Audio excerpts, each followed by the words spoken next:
tout est. Philippe. Et qui a la main, c'est ça. Hop. Bonjour tout le monde. Hop. Bonjour tout le monde. Quelques instants de retard dus à des problèmes techniques que tout le monde connaît bien depuis ces lancements distanciels qui sont allés réunir les formations. Bonjour tout le monde, j'espère que vous allez bien. Toutes nos excuses pour ces quelques minutes. Mais nous sommes là, prêts et prêtes pour aborder un webinaire qu'on attend depuis un moment sur vraiment la question du recrutement, de l'accueil, de l'intégration des nouveaux collaborateurs, vraiment pour comprendre cet enjeu d'une bonne intégration et surtout au bout, la question de la fidélisation, la question du maintien, la question des évolutions face à des enjeux que nous connaissons bien sur le secteur, notamment CHR, avec un turnover important, les difficultés de recrutement. Et on va voir quelques tips sur ce sujet. Je me permets juste avant de faire le tour, puisqu'on va se présenter juste un instant, le temps aussi que tout le monde arrive et on va pouvoir commencer. Donc, toutes les micros sont coupés pour vous, les webcams également. Il n'y aura que les intervenants et intervenantes ici. Vous pouvez poser vos questions via le chat. On est ensemble pour à peu près 1 heure et on répondra à l'issue de la présentation à toutes vos questions qu'on récupérera au fur et à mesure dans le chat.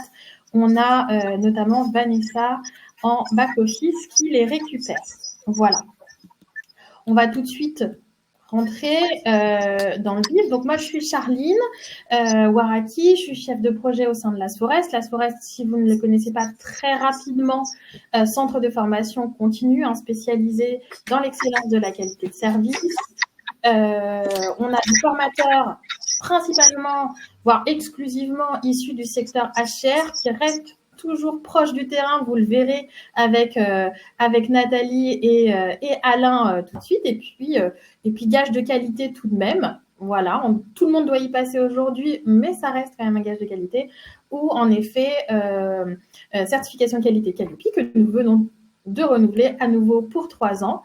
Et donc, c'est ce qui est gage aussi de qualité de nos formations et ce qui permet les prises en charge, ne l'oublions pas, par notamment Acto, entre autres. Je vais maintenant laisser la parole aux personnes qui vont vous intéresser véritablement et notamment donc Nathalie et Alain. Je vous laisse reprendre le sujet en main. Bon, vas-y Alain. Bonjour à toutes et bonjour à tous. Très heureux de participer à cette thématique sur le recrutement et l'intégration.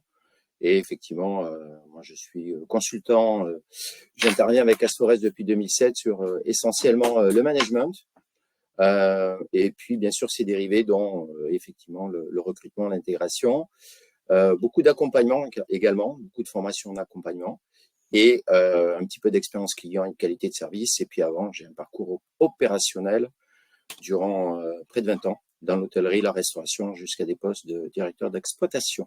Voilà, pour faire court. Un bonjour à tous, Nathalie Lerue. La plupart, vous me connaissez lorsque vous demandez des formations. Voilà, je vous réponds. Cette formation, pourquoi on l'a mis en place? Je voulais faire un préambule. C'est parce que j'assiste souvent aux ouvertures et aux clôtures des formations management et plusieurs fois ces derniers temps, les managers disent bon, c'est bien, on a la formation management, mais le service RH ou mon directeur me dit maintenant faut recruter, donc tu vas faire suivre les rendez-vous de recrutement, mais j'ai été formée en management, mais j'ai pas appris à recruter. Moi, à l'école hôtelière, on m'a pas appris, on m'a donné toutes les notions de management. Et aujourd'hui, il y a une très forte demande des nouveaux managers ou même des managers en place qui aujourd'hui sont un peu perdus pour recruter, puisqu'il n'y a plus les mêmes marques avant. Donc, on a proposé avec Alain de travailler sur ce module pour vous donner quelques clés et puis aussi de voir avec vous ce qu'on pourrait faire pour aller plus loin. Je vous souhaite un bon webinaire à tous. Top. Alors, Go. Let's go. Charline. Allez, Charline, quand tu veux. Alors, effectivement, on va démarrer avec… on a découpé ça avec Nathalie sur deux thématiques. D'abord, le recrutement et puis ensuite l'intégration, sachant que les deux sont très corrélés. Et effectivement, on va parler du nouveau contexte, effectivement très important, puisque le monde d'avant n'est plus le monde d'aujourd'hui. Et il faut vraiment bien appréhender qu'effectivement, vouloir fonctionner aujourd'hui comme on fonctionnait hier, c'est fini, c'est obsolète. Donc, on va découvrir ensemble, Charlène, si tu veux l'afficher, la slide sur… Effectivement, le pouvoir s'est inversé. Donc là aussi, grosse prise de conscience au niveau des entreprises. Bon, sachant qu'idéalement, bien évidemment, la petite entreprise, l'idée c'est de personnaliser son approche par rapport au recrutement. La petite structure, le dirigeant va être très multifonction. Dans les grosses structures, effectivement, on va avoir des services RH, donc tout ça est appréhendé de manière différente. Néanmoins, le contexte il est le même. Tout le monde est concerné. Tout le monde, on sait qu'aujourd'hui on a beaucoup de métiers en difficulté, des taux de difficulté plutôt importants, des métiers en tension. Alors pour diverses raisons, effectivement, c'est vrai qu'avant le pouvoir était côté entreprise. Aujourd'hui c'est fini. Le pouvoir il est plutôt du côté de celui qui cherche un poste. Aujourd'hui, c'est lui qui est plutôt en position de force.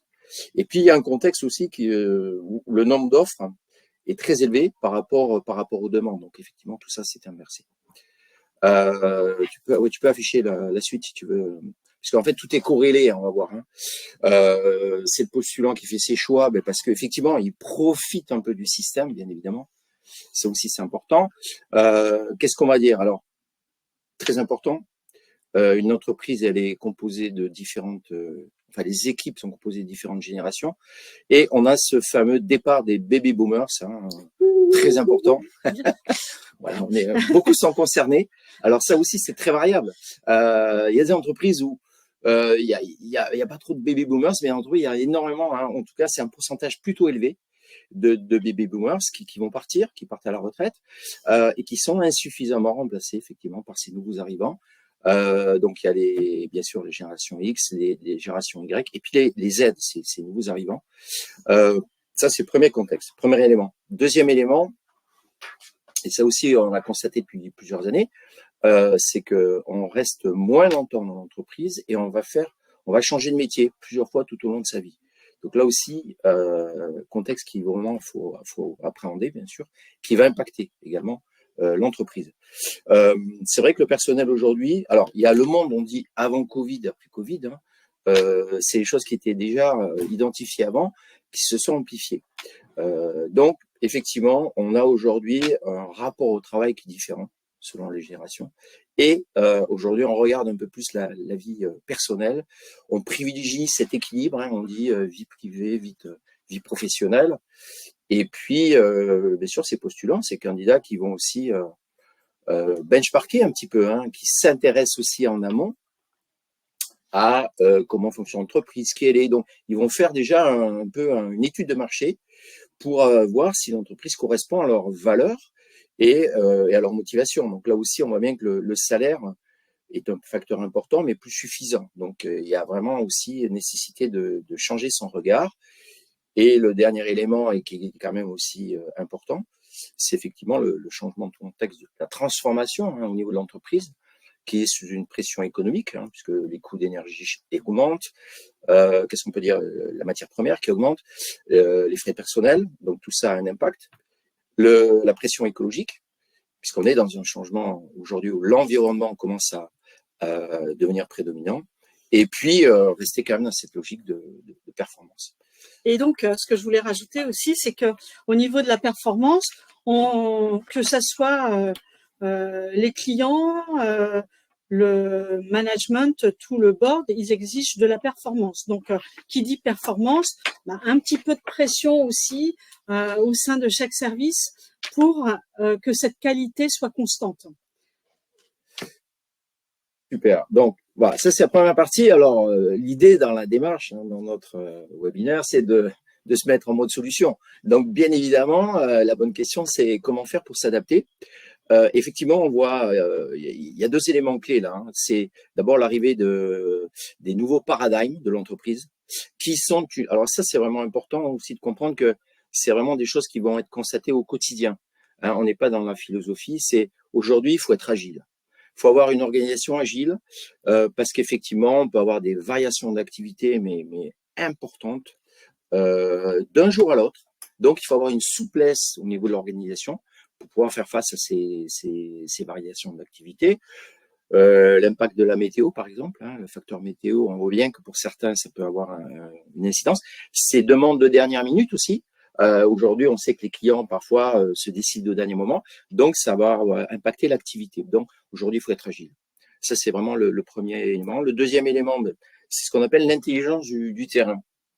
Et ça aussi, ça va avoir, c'est un sujet qu'on va aborder, c'est l'arrivée, la prise de conscience de l'importance des soft skills. Aujourd'hui, celui qui est face au client doit être rapide dans sa réponse, efficace. Le client, il est moins patient, il veut une réponse immédiate. Donc, il faut que le terrain, l'intelligence du terrain soit efficace à ce niveau-là.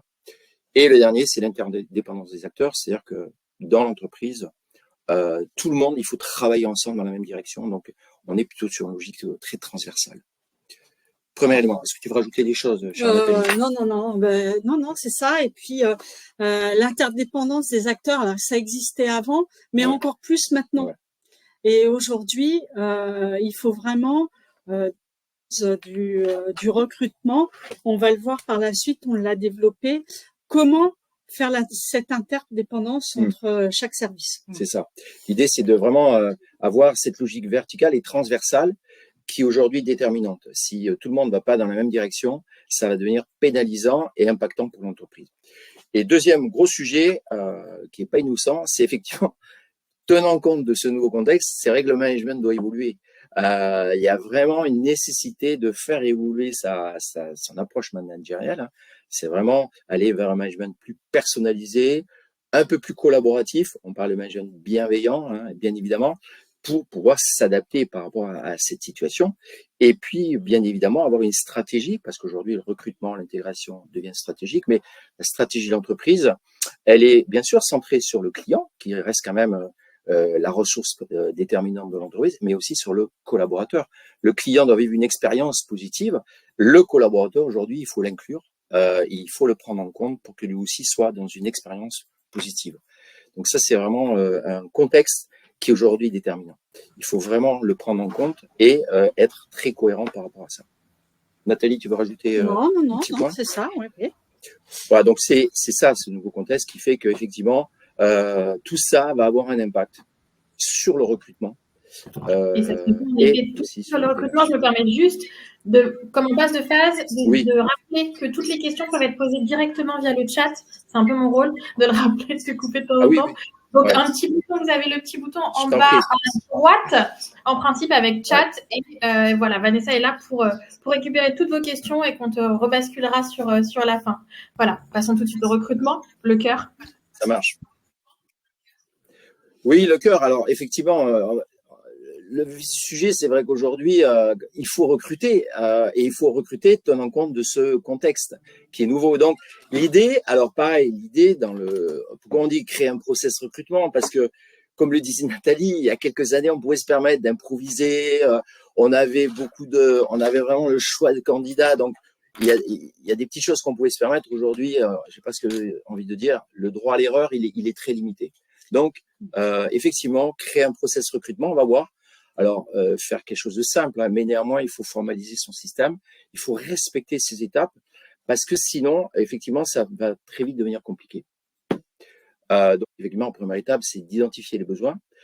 Et ça, on précise le faire de manière collaborative, soit un travail collaboratif avec les différents acteurs de l'entreprise pour que ce soit vraiment très cohérent. Et donne un exemple, pareil. L'idée, c'est identifier les besoins, c'est-à-dire que quand on va vouloir recruter, les services RH, par exemple, doivent travailler avec les services opérationnels, voire les managers de proximité, pour que ce besoin soit vraiment identifié de manière très précise. Sinon, on va faire un mauvais diagnostic et derrière, ça va impacter la prise de décision, puisque derrière les besoins. Deuxième étape, c'est effectivement, ça aussi, L'idée, c'est de formaliser pour avoir alors, on a quelques outils, hein. Un des outils de management qu'on préconise, c'est la fiche de poste.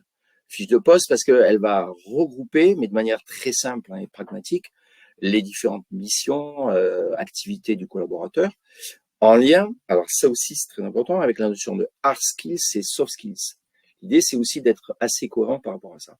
Et puis, on va voir, si possible, avoir une grille d'entretien qui va nous servir lors de l'entretien et même après l'entretien. Voilà. Déjà, Donc, le travail collaboratif, que ça peut être la DRH comme le directeur de l'hôtel, avec, par exemple, le service du petit déjeuner. Il y a une personne qui part.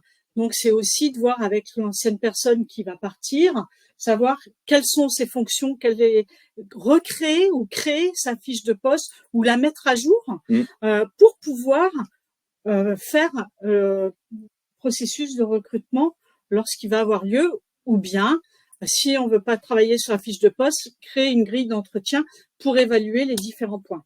Mais on peut travailler avec les deux. L'idée, c'est ça. Voilà. L'idée, c'est, on voit dans le recrutement, par exemple, quelqu'un va partir, effectivement, identifier les besoins, est-ce qu'on fait un recrutement externe, interne, etc., etc. Et l'idée, c'est de faire toujours du sur-mesure, du personnalisé. Donc, cette étape également, elle est importante. Ensuite, là, l'idée du process recrutement, c'est de comprendre que ce temps qu'on va passer pour préparer va nous faciliter le recrutement et l'intégration. Et on va avoir une vraie cohérence entre les deux. Sinon, on va vite improviser et ça peut devenir même incohérent. Et l'idée, c'est de prendre des décisions qui soient subjectives. Donc, étape suivante qui va nous servir dans le recrutement, c'est effectivement, il faut arriver à présenter rapidement, synthétiquement, dans ce qu'on appelle avoir un pitch de présentation de l'entreprise. Et cette partie-là, il faut vraiment la préparer pour ne pas l'improviser. Parce que ce pitch, il va nous servir à différents moments. Et il faut que tout le monde ait le même pitch pour présenter son entreprise. Ensuite, effectivement, on va élaborer l'annonce.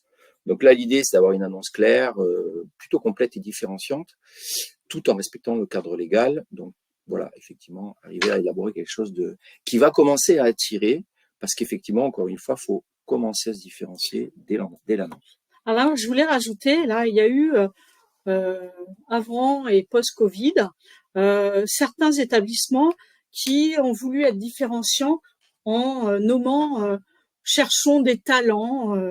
Et maintenant, tout le monde utilise le mot talent, alors que tous les établissements cherchent des professionnels.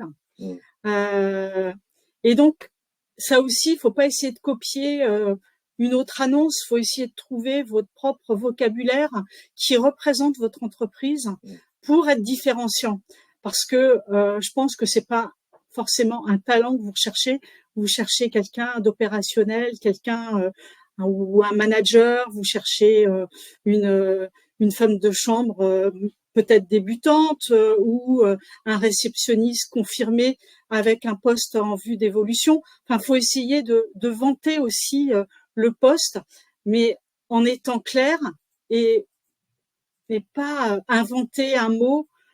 Pour moi, un talent, on est plus dans la comédie que dans le professionnalisme. Voilà. Mais ça, c'est ce que je pense.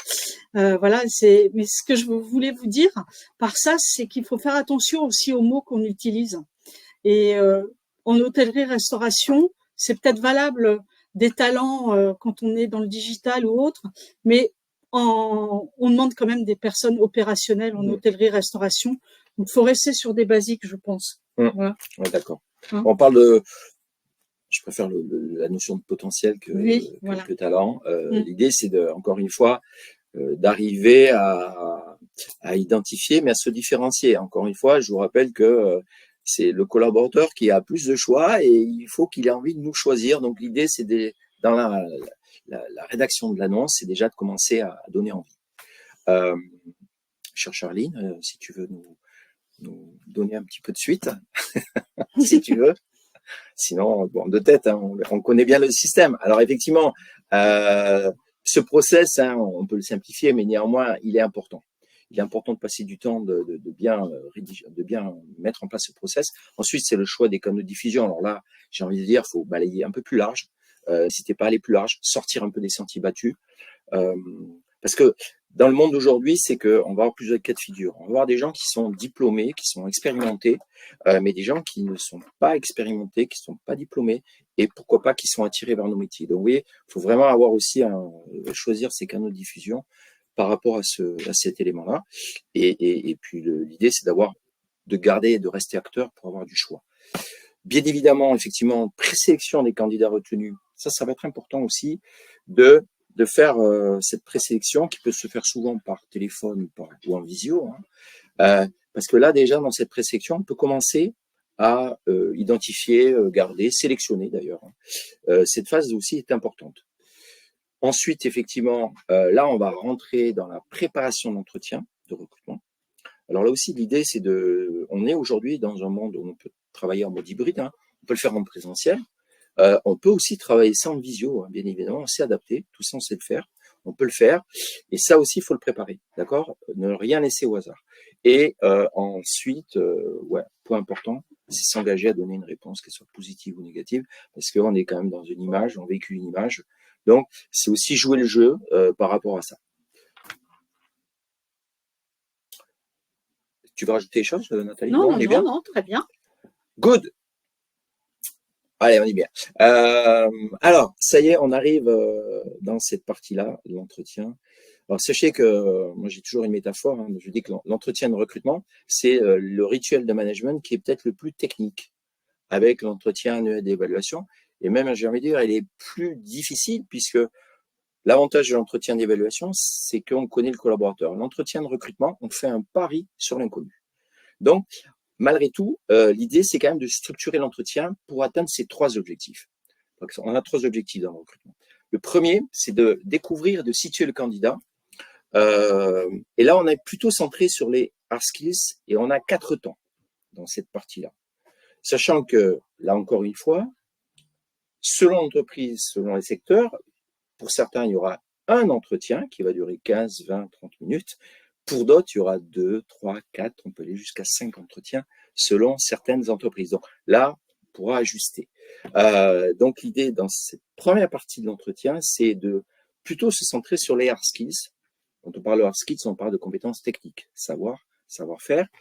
Et donc là, il y a 4 temps. C'est le premier, c'est l'accueil et l'intégration. Enfin, l'accueil et accueillir et mettre à l'aise le candidat. Pourquoi? Parce que, pareil, dans un entretien de recrutement, on a plusieurs cas de figure. Certains candidats vont être très à l'aise, d'autres peu à l'aise dans l'entretien de recrutement. Malgré tout, ils sont quand même compétents. Donc, l'idée, c'était quand même de mettre à l'aise le candidat. L'idée, c'est de lui faire vivre une expérience, qu'il se sente à l'aise, pour qu'il sache se présenter.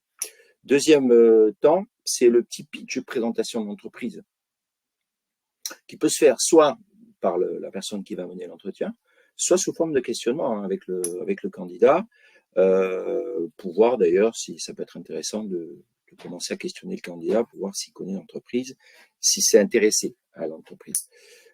Ensuite, on a 2 étapes qui sont 2 temps qui sont très importants et qu'il faut respecter dans l'ordre. C'est troisième temps, c'est on va laisser le candidat se présenter. Et côté manager, là, l'idée, c'est de plutôt se mettre en mode écoute active, d'écouter, d'observer, de prendre des notes et surtout de ne pas réagir à chaud par rapport à ce que va dire le candidat. Par contre, prenez des notes parce que ça c'est important. Et ensuite, on va après présenter le poste et là de manière claire et complète et on peut s'aider de la fiche de poste qu'on a rédigée précédemment. Voilà, cette première partie qui peut être, l'idée c'est dans les 3 temps de l'entretien, dans cette partie-là, on est à peu près sur un temps qui représente 20 à 30% de l'entretien. Bien. Deuxième temps, alors c'est peut-être le cœur de l'entretien. Alors pourquoi? Il faut le décoder. Deuxième objectif d'entretien, par expérience, sachez que environ 30% des CV sont faux, à peu près. Alors, il y a le faux avec, je me suis rajouté une période d'expérience, mais je me suis inventé un diplôme ou je me suis inventé une expérience. Donc, on a quand même des faux qui sont assez sympathiques. L'idée, dans cette deuxième partie d'entretien, c'est de vérifier la véracité du CV par rapport à ce qu'il nous a dit dans son discours. Donc là, il y a une petite technique qui va nous permettre de vérifier ça et de commencer à mesurer, à détecter ces fameux soft skills. Donc là, on a dans cette partie-là, on a 3 temps. Le premier temps, on va donner un exemple, comme ça va être plus clair pour vous. Premier temps, c'est en fait, on va demander des précisions complémentaires, plutôt sous forme de questions ouvertes, au candidat par rapport à ce qu'il nous a dit lorsqu'il s'est présenté précédemment. Et c'est pour ça qu'il fallait prendre des notes et ne pas réagir à chaud. Donc l'idée, là, c'est d'approfondir un peu ce qu'il nous a dit. Donc, qu'est-ce qu'on peut dire? Si c'est une femme de chambre, on peut lui demander le détail de comment elle va fonctionner quand elle va arriver pour faire sa chambre. En fait, l'idée, c'est lui de demander des détails très techniques sur cette partie savoir-faire. On va lui demander d'approfondir. Qu'est-ce qu'on peut dire? Un cuisinier, on peut lui demander, tiens, sa recette de son plat préféré. Vous voyez, on va aller dans le détail très technique de ce qu'il nous a dit quand il s'est présenté. Donc c'est ça, cette première partie de ce premier temps de cette séquence-là. Et là, on écoute. Voilà. L'idée, c'est de poser plutôt des questions ouvertes. Éviter les questions fermées. Questions ouvertes, ne demandez pas à quelqu'un est-ce que vous connaissez HACCP, parce que bien évidemment, il est obligé de vous dire oui. Non, l'idée, c'est de dire est-ce que par rapport à HACCP, comment vous mettez en pratique, qu'est-ce que vous faites par rapport à HACCP. Donc, ce questionnement ouvert va nous donner des éléments complémentaires. Ça, on rebondit sur ce qu'il nous a dit. Ensuite, il y a 2 temps qui sont très importants. C'est là, on va aller chercher plutôt les soft skills, et ces 2 temps-là, il faut les préparer avant l'entretien. Donc, on va poser 1 ou 2 questions déstabilisantes, contexte et hors contexte. Alors, qu'est-ce qu'on peut poser comme question déstabilisante? Tu as une idée, Nathalie? Quels sont vos hobbies? Voilà, on peut lui demander, tiens, quels sont vos hobbies? L'idée, c'est de mieux connaître un peu la personne, de s'intéresser à elle, voir un peu qui elle est, puisqu'on cherche derrière une personnalité quand on va recruter. Donc ça, c'est plutôt hors contexte. Moi, ce que j'aime bien, c'est quelles sont vos valeurs? Voilà, qu'est-ce qui vous motive? Après, on peut aller dans le déstabilisant, on peut aller chercher la personne dans le poste que je vous ai présenté. Qu'est-ce qui vous plaît? Qu'est-ce qui vous plaît moins? Parlez-moi d'une expérience positive que vous avez vécue dernièrement. Parlez-moi d'une expérience négative qui a été difficile. Détaillez-moi ça. Là, l'idée, c'est d'aller commencer à détecter ces soft skills. Et enfin, ce que je préconise, c'est de préparer. Alors, c'est pareil, faut les préparer à l'avance. D'identifier 1 ou 2 situations difficiles en lien avec le poste et l'expérience de la personne qu'on va recevoir. Et là, l'idée, c'est de faire un petit training. Alors, par exemple, quelqu'un en réception ou en relation client, on va aller poser, on va faire un petit exercice sur la réclamation client. Comment elle va gérer une réclamation client. On peut faire même sous forme de jeu de rôle. L'idée, c'est d'aller vraiment mettre la personne en situation. Voilà. Et, chercher, voir un peu comment va réagir la personne dans telle ou telle situation, mais plutôt difficile. Plutôt difficile parce que là, elle va nous révéler des informations plutôt basées sur les soft skills. Et c'est pour ça aussi on a dit au démarrage qu'il faut travailler en collaboration avec les chefs de service quand il y a un service RH, ou bien que le manager utilise des exemples difficiles que ses collaborateurs ont à gérer au quotidien. Donc, on n'invente pas des situations, on met vraiment en situation de vécu des choses qui, aujourd'hui, le manager se rend compte que tous les jours, il y a un client qui se plaint parce que la climatisation ne fonctionne pas, mais on doit faire des travaux et les travaux n'ont pas été faits. Voilà. On doit pouvoir répondre aux clients et on doit trouver une solution. Donc, voir comment le candidat pourrait réagir face à cette situation. Voilà. Alors, ces 2 dernières séquences sont vraiment hyper importantes parce qu'effectivement, elles vont nous confirmer des choses par rapport aux notions de soft skills. Et là, elles vont nous faciliter la prise de décision. Donc, l'idée là, c'est de les préparer en amont, d'avoir un peu une checklist, une bibliothèque, pour pas l'improviser, parce que sinon, on risque de ne pas poser la bonne question ou de pas faire le choix de la bonne situation. D'en faire 1 ou 2 situations difficiles, pareil, et 1 ou 2 questions déstabilisantes. Selon les postes, on va monter en puissance, bien évidemment. Mais voir aussi, là, on va vraiment bien détecter cette notion de soft skills. Tout en étant bienveillant. Alors, toujours bienveillant. L'idée, c'est de rester en mode écoute active. Néanmoins, de commencer à aller détecter derrière la vraie personnalité et voir s'il y a adéquation avec nos valeurs. puisque nous, on a des valeurs au niveau de l'entreprise, on a une vision, voir comment tout ça va, si l'alchimie va se faire. C'est un peu ça l'idée, dans cette deuxième séquence. Troisième objectif, troisième partie, alors, ça aussi, c'est la grande nouveauté. C'est effectivement, c'est qu'aujourd'hui, il faut vendre de l'entreprise et il faut séduire le candidat. Ça, c'est la grande nouveauté. C'est-à-dire qu'avant, entre guillemets, on avait moins le choix. C'est plus facile. Là, aujourd'hui, il faut lui donner envie de choisir son établissement, notre établissement. Et là, l'idée, c'est de séquencer ça. La première partie, c'est un pitch. Pareil, le préparer, préparez-le parce qu'il va nous servir pendant le recrutement, mais ce même pitch va nous servir un peu plus tard quand on sera dans l'intégration. Et l'idée, c'est qu'on ait tous les mêmes discours. Parce que ça aussi, c'est super important d'avoir une homogénéité des discours et des pratiques. Faut vraiment être d'accord par rapport à ça. Ça, c'est la première partie. Très court, hein. Et par contre, différenciant, hein, parce qu'aujourd'hui, avoir une mutuelle, non, c'est pas différenciant. Hein. Aujourd'hui, non, c'est vraiment différenciant.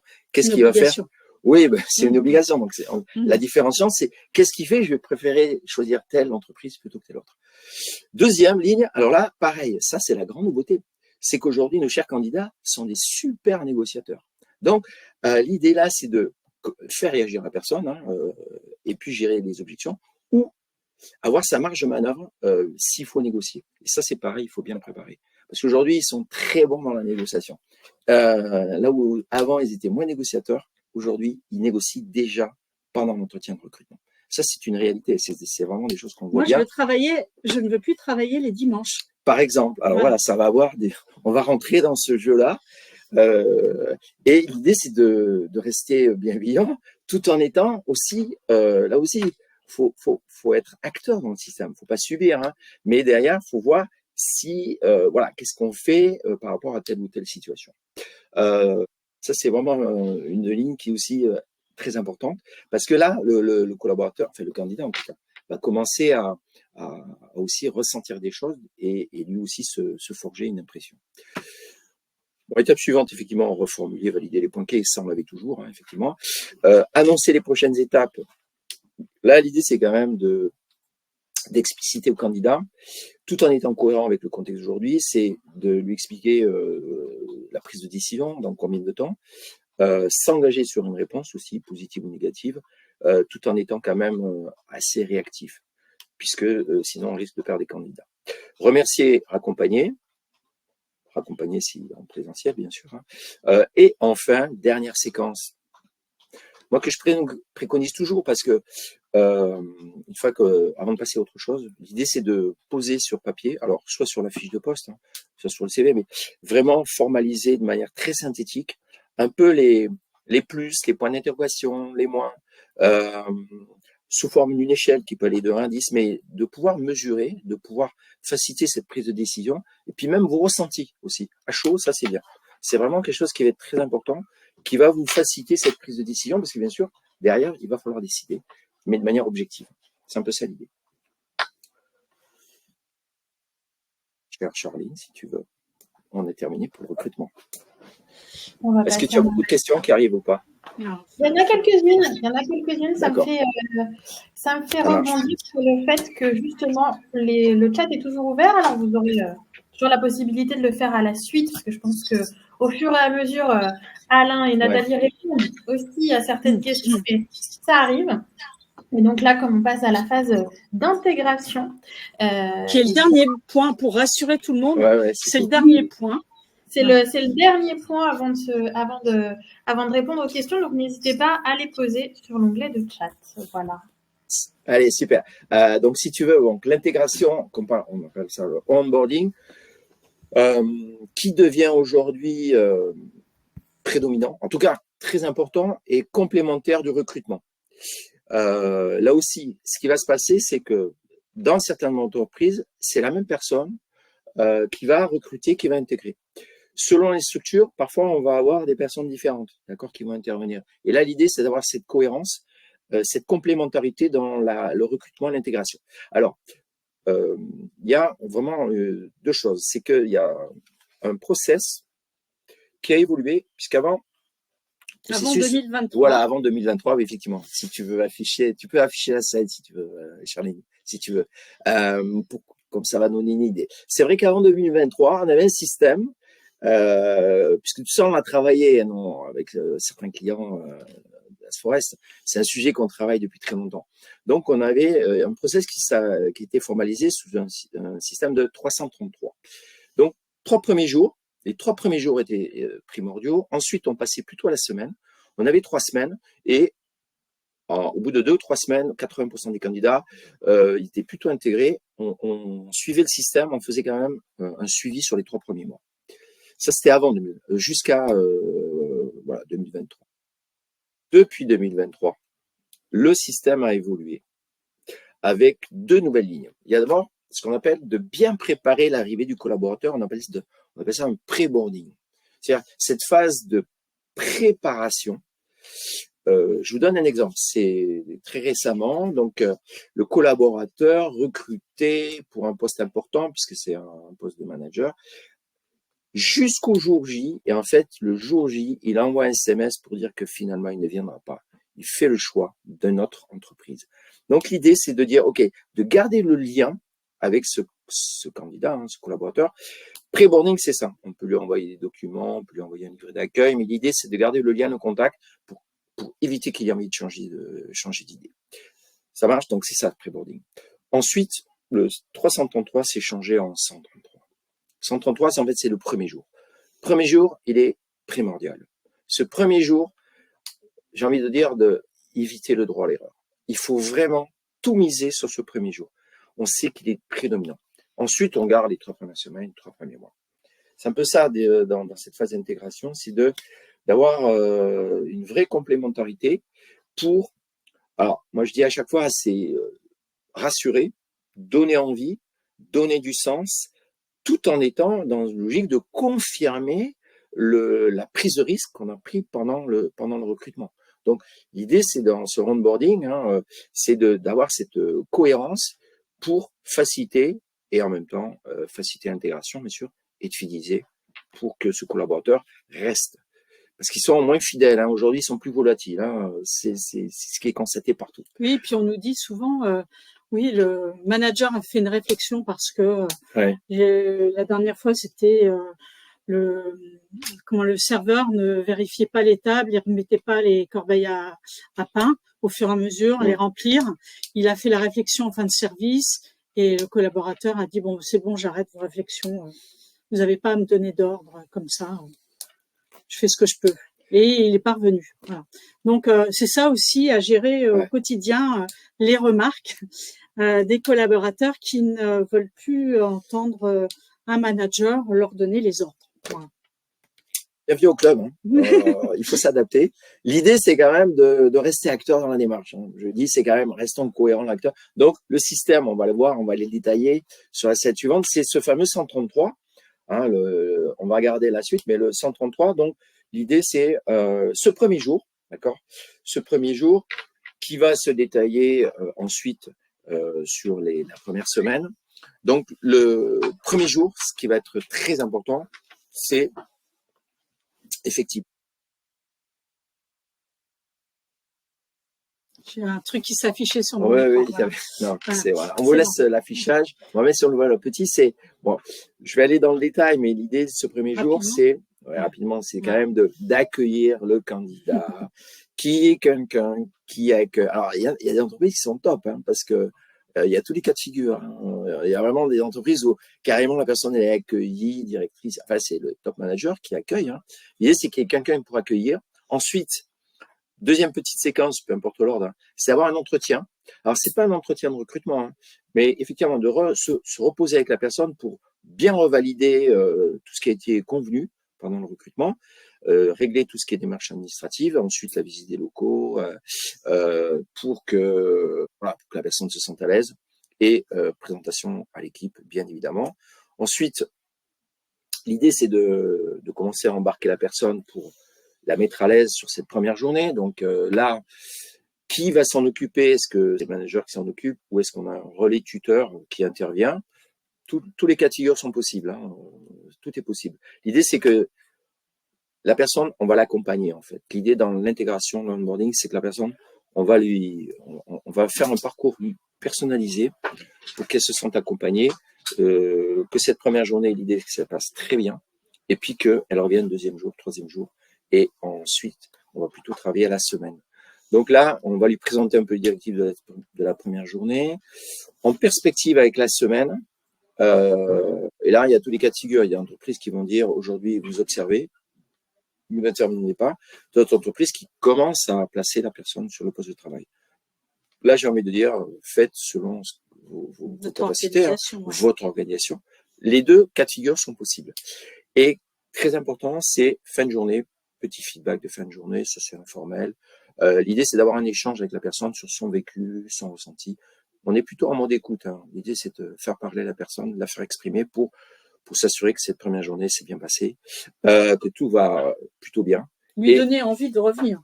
Tout à fait. Lui donner envie de revenir le deuxième jour pour que petit à petit, on va la mettre en phase avec son poste de travail. Hein. On va commencer on a formalisé, alors j'ai un parcours d'intégration, une petite checklist, un plan d'action. L'idée, c'est de prendre la fiche de poste et la découper en étapes. Hein. Voilà la première semaine, les points sur lesquels nous avons travaillé la première semaine. On va lui fixer les objectifs et vous voyez, elle va être accompagnée, formée sur le poste de travail, selon les cas de figure. Hein. L'idée, c'est de ne pas la lâcher trop vite, trop seule, d'accord ? Qu'elle se sente accompagnée. Faut la mettre en spirale de réussite, c'est-à-dire qu'elle vive plus d'expériences positives que négatives. C'est un peu ça l'idée quand même. Et enfin, très important, c'est ce bilan de semaine. Première semaine, que les objectifs soient atteints. S'ils peuvent être atteints à 80%, c'est tip top. Hein. Pareil, là, on prend la fiche de poste. Hein, on ne va pas se réinventer un nouveau document. La fiche de poste est très bien. On s'est fixé des objectifs par rapport à cette fiche de poste. Et là, on fait 3 colonnes, acquis, en cours d'acquisition, non acquis. L'idée, c'est de le faire sous forme d'échange, hein, que ce soit vraiment un vrai dialogue. D'auto-évaluation de sa part, et puis le manager qui amène son point de vue. Là, on est dans la logique du feedback, hein, du débrief. Hein. Mais l'idée, c'est que la personne, elle s'auto-évalue. Les objectifs sont basés sur des hard skills et soft skills. Ça aussi, c'est très important. Hein. On commence à mettre en place ces soft skills dès le début. Voilà. Et on met la personne en spirale de réussite, première semaine, deuxième semaine, troisième semaine. L'idée, c'est d'optimiser aussi cette période d'essai. D'accord ? Donc, en 2-3 semaines, la logique, c'est que la personne, elle est toujours là. Je vous rappelle, elle est toujours là. Elle commence à performer. Et là, elle devient autonome, responsable sur son poste de travail. Et puis là, on va commencer à monter le curseur pour la rendre la plus performante. Et puis l'idée, c'est de la fidéliser, bien évidemment. Et là, la période d'essai, il faut chercher à l'optimiser. Là aussi, il faut avoir une cohérence. Parce que parfois, c'est ce qui est entendu, c'est je comprends pas depuis que la personne, elle a signé son CDI, c'est plus la même personne. Donc, optimiser cette période d'essai. Vous avez vraiment une période d'essai. L'idée, c'est n'hésitez pas à la renouveler si besoin pour confirmer surtout cette partie soft skills. C'est un peu ça l'idée dans le onboarding. Nathalie, est-ce que tu veux rajouter des choses ? Non, mais c'est parfait, Alain, c'est parfait. Charline, est-ce que tu as des questions pour qu'on puisse y répondre ? Oui, on va y passer. Peut-être le temps aussi également que vous puissiez poser d'autres questions. Là, on a un petit peu de temps. On a une première question. Ma souris qui fait des siennes. Quels outils conseillez-vous donc de Malo ? Quels outils conseillez-vous aux recruteurs pour organiser et gérer le processus de recrutement ? Alors. Ben, vas-y. On a parlé de la fiche de poste. Le premier outil, j'ai envie de dire, c'est la fiche de poste. Voilà. S'il y a vraiment un outil, alors dans les grosses structures, logiquement, il est plutôt en place. C'est plutôt dans les petites structures que les choses sont pas toujours fortes. Mais le premier outil, c'est vraiment la fiche de poste. Il devient incontournable parce que c'est un outil qui va nous servir pour le recrutement, pour l'intégration et même dans le management du quotidien. Ça, c'est le premier outil. Après, il y a effectivement les livrets d'accueil qui peut être bien. Ça peut être un outil qui peut être intéressant. Mais fiche de poste, très simple. S'il y avait un outil à choisir, c'est la fiche de poste. Après, on peut créer à partir de la fiche de poste une grille sur les différents points qui ont été trouvés dans la fiche de poste pour dire et on reprend ces points et on met points acquis, non acquis ou en cours d'acquisition. Comme ça permet d'évaluer. C'est ce que nous, on utilise en formation dans le cadre des compétences pour une certification. Oui, l'outil, c'est ça, Charline. C'est vraiment l'idée. Faut pas chercher à faire Alors, le système parfait n'existe pas dans le recrutement, l'intégration. C'est de l'illusion. L'idée, c'est d'avoir quelques outils, peut-être un ou deux, et dans l'un, peut-être, moi, le premier outil que je préconise, c'est la fiche de poste. D'ailleurs, tout le monde s'y met. Attention aux fiches de poste, il faut les renouveler, il faut les réactualiser, parce que d'une année sur l'autre, tous les métiers évoluent. On est en pleine évolution, nouveaux métiers, l'intelligence artificielle qui arrive. Donc, il faut vraiment les renouveler, les réactualiser tous les ans. Tous les ans, avec les personnes concernées, il faut les réactualiser. C'est le premier outil que je préconise. Mais je pense en effet, c'est une réflexion aussi pour essayer de. Alors, du temps, ça prend forcément du temps, mais il y a une certaine optimisation et le fait d'avoir cette fiche de poste, d'avoir des points clairs, renouvelés et que ce soit. On ne reconstruit pas une grille supplémentaire, on s'appuie sur cette première fiche de poste. Oui, c'est ça. Et de la même manière, tu parlais de. Même par la suite, pour construire les questions, les petites mises en situation, évidemment, on part de ça. Et de la même manière, sur le onboarding, tout de suite, là aussi, on repart de cette base. Grille, de la fiche de poste. Ouais. Tout à fait. Oui, l'idée, c'est de ne pas rajouter des outils aux outils existants. Donc, effectivement, mais la fiche de poste, c'est le premier outil incontournable et il va nous servir pour vraiment le quotidien, la fiche de poste. En fait, quand on intervient dans des nombreux établissements, souvent en management, on demande les fiches de poste aux managers et ils ne l'ont pas. Oui. Ils l'ont dans la tête. Voilà. Mais c'est pas formalisé. Et ça aussi, c'est compliqué pour des managers de faire du recrutement s'ils n'ont pas ces fiches de poste. Et c'est pour ça qu'on a dit il faut travailler en collaboration aussi bien avec les managers que les collaborateurs qui vont dire bah oui mais moi je fais ça, je fais ça et je fais ça. Donc et puis pour uniformiser pour que tout le monde fasse le même travail sur la même échelle, je veux dire. Pardon. Vas-y. Non, c'est moi qui ai repris trop tôt. Je pense que si ça rajoute du flou dans justement ces missions, quand on n'a pas ces fiches de poste et quand on s'engage sur des missions trop vagues et que ou non exhaustives. Alors, il y a une certaine évidemment souplesse qu'il faut avoir en tant que professionnel, mais c'est vrai que je pense que pour qu'il n'y ait pas entre guillemets de mauvaise surprise et de part autre en réalité, y compris chez les collaborateurs fraîchement recrutés, c'est un bon outil pour qu'il n'y ait pas ces mauvaises surprises et qu'il n'y ait pas ce flou un peu latent en disant mais moi j'avais pas compris ça ou vous savez pas le faire alors que voilà, c'est des choses qui permettent justement de mieux évaluer, je pense, et de sécuriser ce recrutement.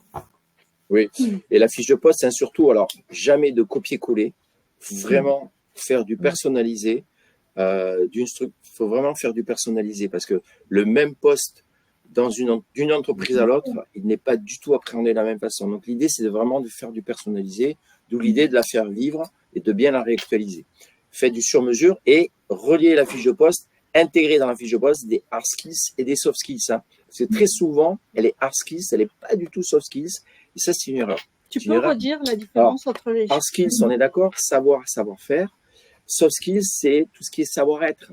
Donc, dans les savoir-être, on peut en citer, mais l'empathie, l'esprit d'équipe, l'organisation, la communication, l'assertivité, la gestion du stress, etc., etc. Tout ça, c'est du soft skills. Donc, l'idée, c'est de quand même formaliser ces soft skills, intégrer les soft skills dans la fiche de poste. C'est vraiment important. C'est important parce qu'à compétences égales, les soft skills sont différenciants. Et aujourd'hui, plus que jamais, d'ailleurs, il y a des recruteurs qui disent, voilà, le CV, je le lis plus. Moi, je m'intéresse au candidat et je vais plutôt aller chercher, c'est plutôt ces soft skills. Parce que acquérir des hard skills, c'est plutôt facile. Acquérir des soft skills, ça devient vite difficile. Voilà ce qu'on peut dire sur l'outil. C'est vraiment un super outil. On a un peu. Mais deuxième question, n'hésitez pas si vous voulez en rajouter, il n'y en aura pas plus. Mais donc, quelle stratégie proposez-vous lorsqu'on se rend compte que le candidat ne convient pas au poste?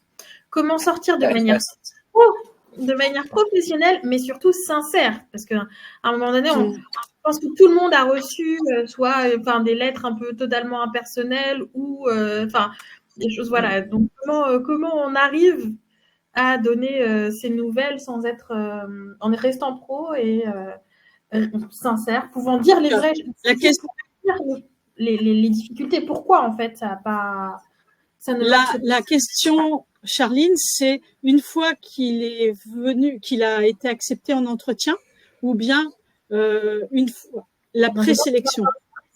On va avoir une précision, mais il me semble que c'était au moment du recrutement, encore en entretien. Encore en entretien. Dans l'entretien. Dans l'entretien. Dans l'entretien.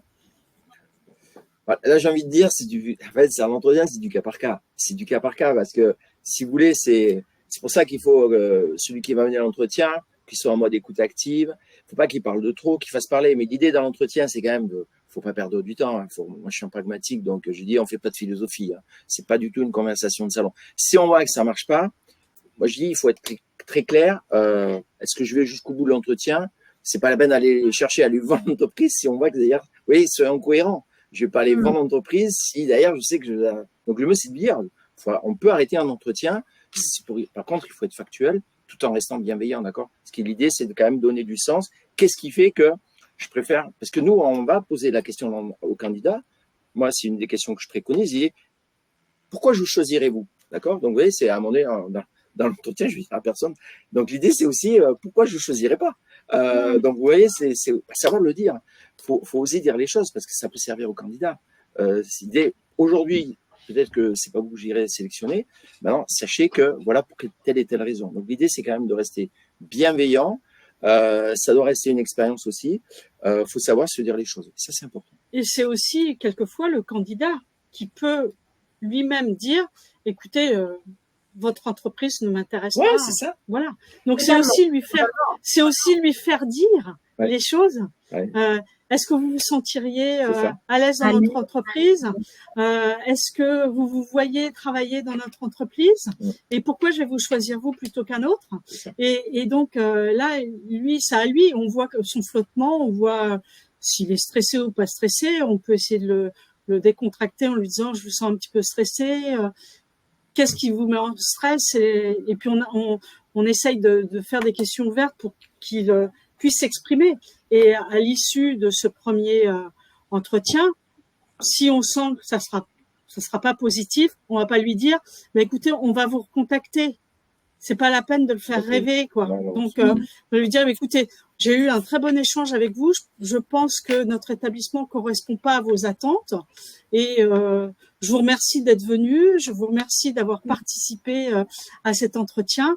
Et je garde néanmoins votre CV parce que je pense que aujourd'hui vous manquez d'expérience dans l'hôtellerie. Je dis pas 3, 4, 5 étoiles.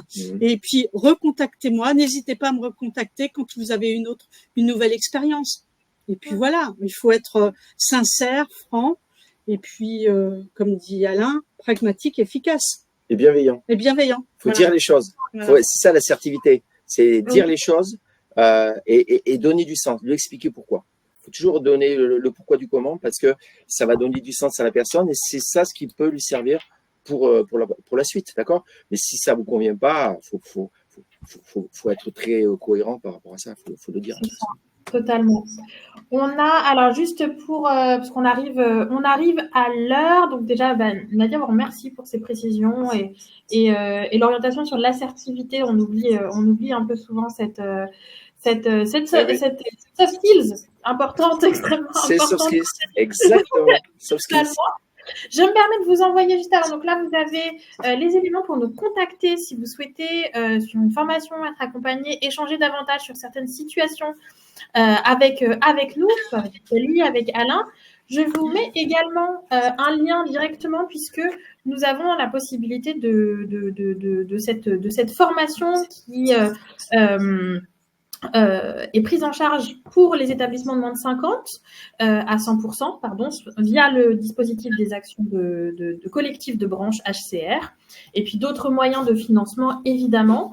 Et donc, oui, vas-y. Je voulais rajouter aussi, Charline, que nous avons aussi une branche qui s'appelle Asfo Connect, qui permet de trouver des CV des personnes qui cherchent du travail que nous avons formées depuis plusieurs années et qui sont en recherche d'emploi ou qui ont envie de changer d'établissement. N'hésitez pas, Charline vous mettra aussi le lien Asfo-Connect, voilà, pour que vous puissiez regarder la banque de nos CV et puis aussi vous faire vos demandes également, puisque nous cherchons toujours des partenaires qui recevront en stage nos stagiaires, serveurs, employés d'étage, commis de cuisine et réceptionnistes, et ensuite qui proposeraient un CDD ou CDI. Absolument, absolument. Des nouveaux entrants dans le secteur qui sont motivés, qui ont envie, qui ont suivi déjà une période de formation de 2 mois. Et donc, là, vous avez les liens dans le chat et ils vous seront recommuniqués. Vous allez recevoir le replay et puis vous pouvez évidemment nous demander toute précision et nous faire part de vos besoins en recrutement pour que justement, si jamais vous ne trouvez pas votre bonheur, ce qui est encore possible, mais on essaye de tout faire, mais ça arrive encore et donc pour qu'on puisse vous proposer d'autres candidats également sur les sessions à venir. On vous remercie. Merci beaucoup Nathalie, merci Alain pour cette présentation. Ces éléments. Merci à vous d'avoir été présents jusqu'au bout. Et on se dit à très bientôt à Las Forest. Merci Charline. Merci, bye bye. au revoir. Merci. Bonne journée. À bientôt. À Merci, bientôt.